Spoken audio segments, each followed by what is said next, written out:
On va terminer avec le câble. L'économie britannique en berne pèse sur la paire. Oui, alors on le voit, hein, puisque contrairement à l'euro-dollar, la paire GBP-USD n'a profité que temporairement de la baisse du dollar survenue suite à la réunion de la Fed, hein.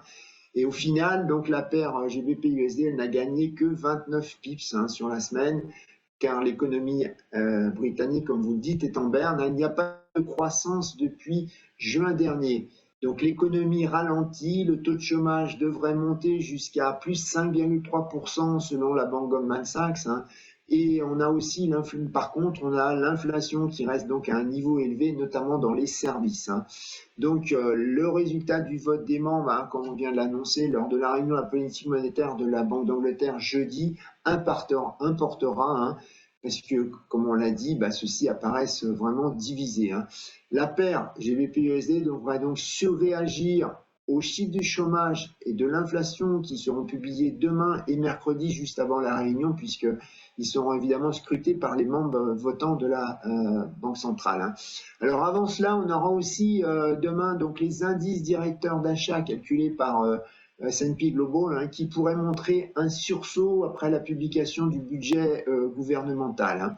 Mais comme je vous dis, je pense que ce serait plutôt qu'un sursaut. Alors, comme la semaine dernière, on a le marché des swaps de taux interbancaires qui anticipe une baisse de 25 points de base donc du taux directeur de la Banque d'Angleterre à 92% déjà, hein. Donc on l'a dit tout à l'heure, ce qui nous amènerait le bank rate à plus 3,75%.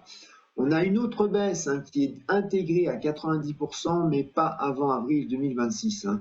Et cette dernière, en fait, pourrait très bien arriver plus tôt lors de la réunion de mars ou même celle de février, hein. Et si c'était le cas, ben, on aurait un repricing des marchés hein, qui conduirait inévitablement à une baisse de la paire GBP-USD. Alors, si on regarde côté analyse technique, on a comme support un 31,80, donc c'est le support qui avait testé deux fois déjà récemment. C'est un niveau sur lequel la paire rebondit en avril et mai dernier, hein.